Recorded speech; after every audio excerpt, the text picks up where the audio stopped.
The Economics of Tipping by Kenneth A. Zahringer, an audio Mises Daily narrated by Robert Hale.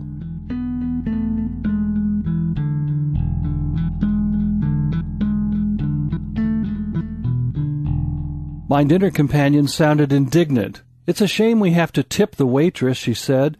"The restaurant owner ought to pay the staff enough to live on." I imagine that is a common attitude among those steeped in our current cultural climate of envy and dislike of economic success, the anti-capitalist mentality, as Mises put it. It's easy to fall into the trap of thinking that we tip our waiters out of sympathy due to their misfortune of having to work in an industry full of greedy restaurant owners who won't pay a living wage. In fact, tipping is an elegant market solution to a particular set of circumstances, often present in service jobs, that makes determining an appropriate wage extremely problematic.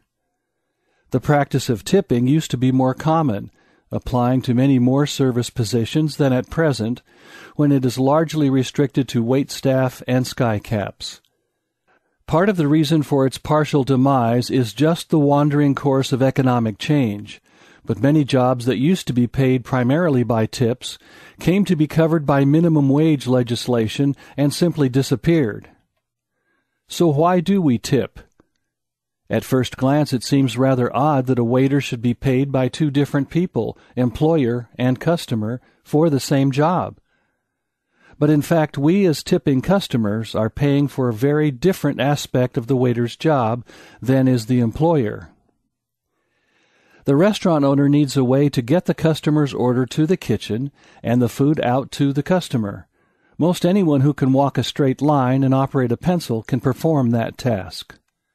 But the restaurant owner also wants happy customers, and customers are happy when they have a waiter who can solve problems, handle special requests, and generally make their meal a pleasant experience, and that is a special skill set indeed.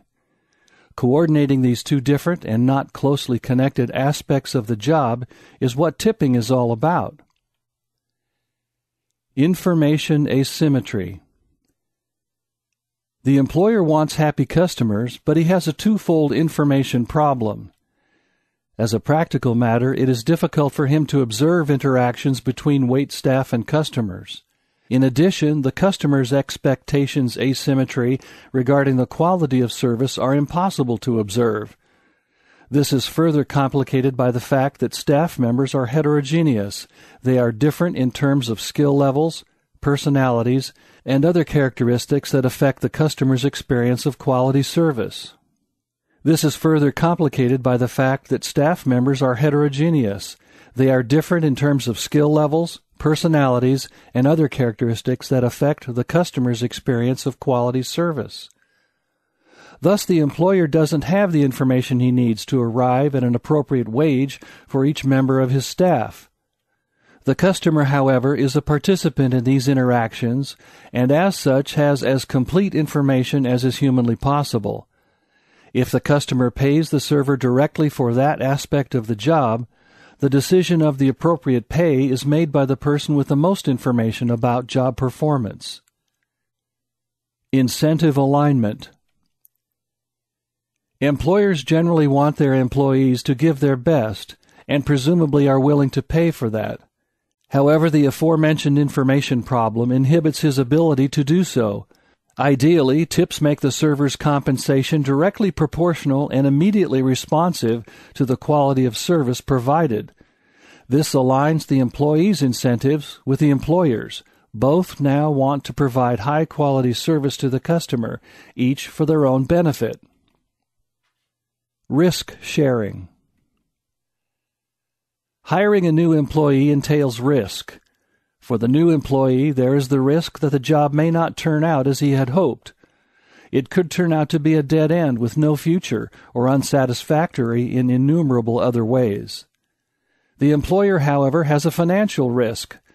The new employee's skill set is unknown to the employer to at least some degree, regardless of how thorough the interview process might be.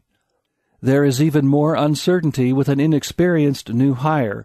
There is no history for the employer to work from. The employer has to pay the agreed-upon wage, and if the new employee doesn't perform as hoped, he is losing money. If the new employee accepts a lower guaranteed wage and makes part of his compensation contingent on performance, the tip, this relieves risk in two ways. First, the employer is more willing to take a chance on a young, inexperienced worker. If the wage is lower, the minimum performance level needed to make the employee worth the wage is also lower. Second, since the employee can increase his earnings directly and immediately by improving his performance, the job is not so much of a dead end. The low-paying job becomes a valuable stepping stone, allowing the young, inexperienced employee to learn job skills, establish a performance record, and move on to something better. It should be obvious that minimum wage legislation short-circuits this entire arrangement, making the employer much less willing to hire someone unless he is certain they are worth the higher wage. This is how lower-skilled individuals get shut out of the job market, but that's a subject of another essay. That is the magic of the market. Even mundane habits like leaving a tip for a waiter play an important role in social cooperation and coordination. It is an elegant solution to a knowledge problem developed spontaneously through the actions of a myriad of market participants. When left alone, people are pretty darn resourceful.